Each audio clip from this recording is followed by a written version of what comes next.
Olá, sou o professor Miguel Coelho Filho, sou professor de História e hoje teremos mais uma aula aqui no nosso canal de História.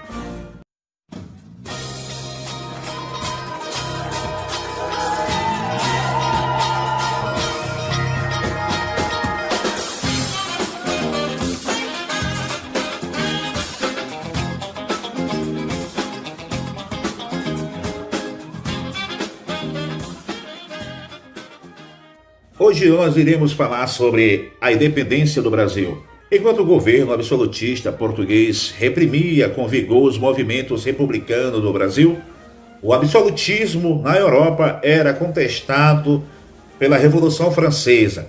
Napoleão Bonaparte queria conquistar tudo mesmo na Europa e parte para Portugal. Quando o rei português Dom João VI fica sabendo do que está acontecendo, ele foge para o Brasil. Então, aí nós temos os primeiros passos para a independência do Brasil. Nós temos o embrião praticamente do espírito nacionalista que é concretizado em 1822. A chegada da família real aqui no Brasil tem um lado muito positivo para nós aprendermos sobre isso, dialogarmos sobre isso. Porque a chegada da família real por intermédio de Dom João VI, que estava fugindo das tropas de Napoleão Bonaparte, quando ele fica sabendo do que está acontecendo na Europa, ele com o contexto de um governo absolutista, ele foge de Napoleão Bonaparte.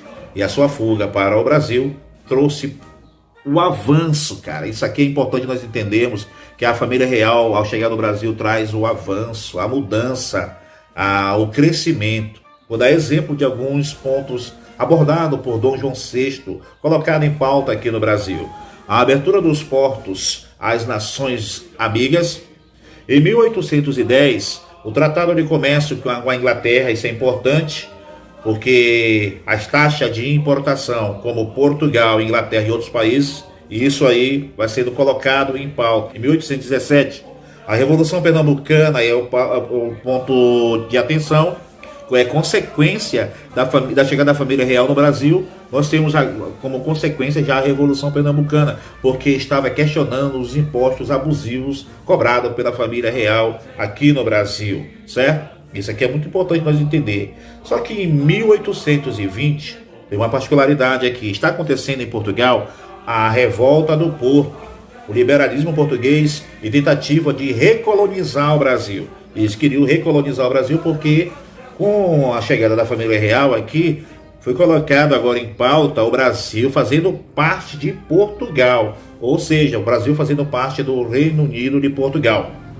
Mas Dom João VI tinha que voltar para Portugal, que estava vendo um impasse lá. Estava vendo uma treta entre entre a elite portuguesa com o sistema do governo absolutista. Queriam porque queriam a volta do rei para Portugal.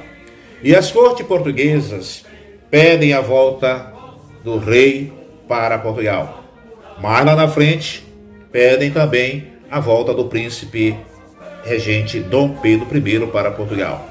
E aí, doutores, tem a criação do Partido Brasileiro por José Bonifácio.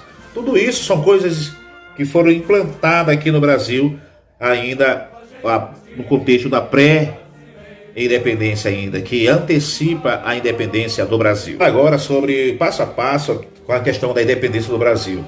Quem ela mais interessou, quem saiu ganhando, quem saiu perdendo nisso, se foi bom, se foi ruim. Uma coisa eu quero dizer para vocês, quem tinha interesse total na independência do Brasil eram os ingleses. Os ingleses eram bastante interessados para que acontecesse essa independência aqui no Brasil, porque eles queriam monopolizar, eles queriam controlar as principais rotas comerciais.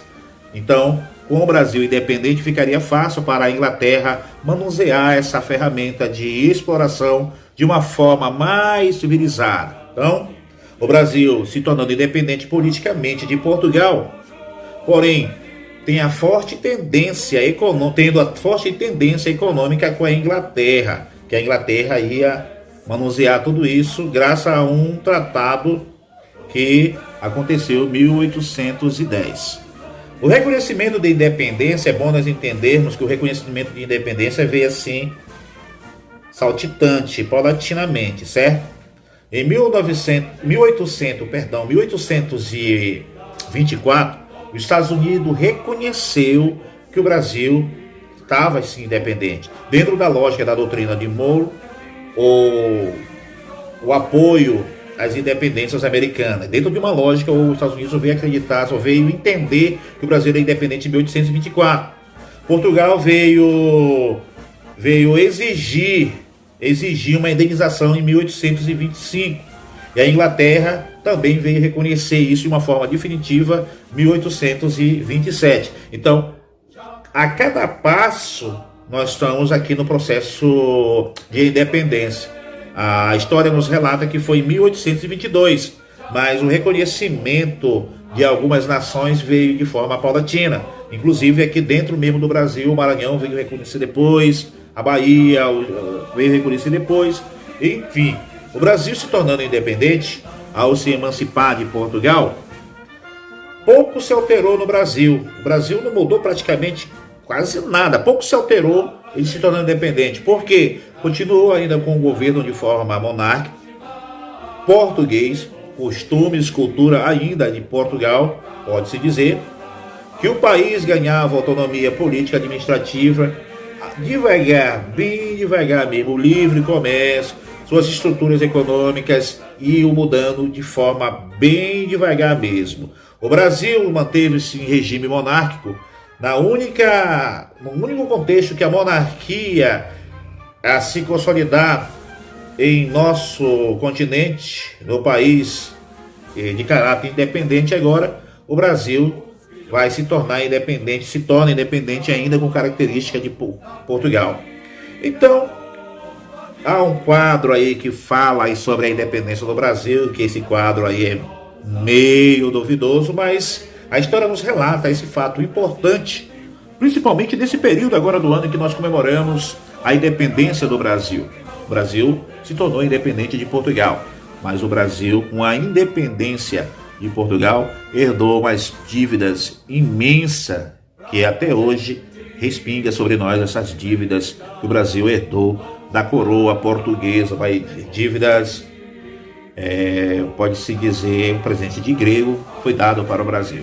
Enfim, a história nos relata que esse fato foi importante para o Brasil, foi importante para nós, e aqui estamos nós, independentes de Portugal, porém, ainda com característica europeizada, com costumes europeitizados, mas isso aqui é o Brasil, a nação varonil. Historiando com o professor Miguel.